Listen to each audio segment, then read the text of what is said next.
एक समय की बात है, बौद्ध धर्म के प्रवर्तक भगवान बुद्ध एक सुंदर गांव में पैदा हुए थे। उनके पिता राजा शुद्धोधन ने उन्हें राजगुरु के द्वारा प्रशिक्षित करवाया था, जिससे उनमें गहरी विद्वत्ता और बुद्धिमत्ता विकसित हुई। उनके पास सब कुछ था, लेकिन वे अपनी जिंदगी से अधिक संतुष्ट नहीं थे।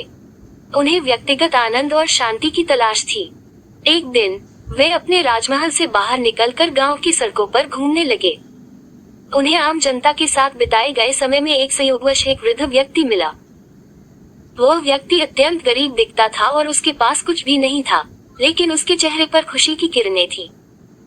बुद्ध ने उसे ध्यान से देखा और पूछा, आप इतने गरीब होने के बावजूद इतने खुश कैसे हैं? वृद्ध व्यक्ति ने प्रसन्नता से उत्तर दिया, बेटा, धन और संपत्ति कितनी भी बड़ी हो, परम सुख और शांति सिर्फ आत्म संतुष्टि में मिलती है। मैंने अपने जीवन की सभी चिंताएं छोड़ दी हैं और अब सिर्फ भगवान के ध्यान में रमन करता हूँ। उस व्यक्ति के शब्द बुद्ध के मन को गहराई से छू गए। उन्होंने देखा कि यह सच है कि संबंधों से, संपत्ति से और अधिकार से आनंद नहीं मिलता है, वरन यह आनंद आत्म संतुष्टि के अंतर्गत है। उसी दिन से बुद्ध ने संसार के सुख दुख को छोड़कर आत्म अनुशासन में जीना शुरू किया। धीरे धीरे भगवान बुद्ध की बातें लोगों के दिलों में जगह दर्पण समान थे। उनके शिष्य भी उनसे अधिकांश समय बिताना चाहते थे, क्योंकि उनके साथ होने से उन्हें शांति और प्रेरणा मिलती थी। उन्होंने जीवन के रहस्य को समझाने की कोशिश की और लोगों को धार्मिक तत्वों की ओर प्रवृत्त किया।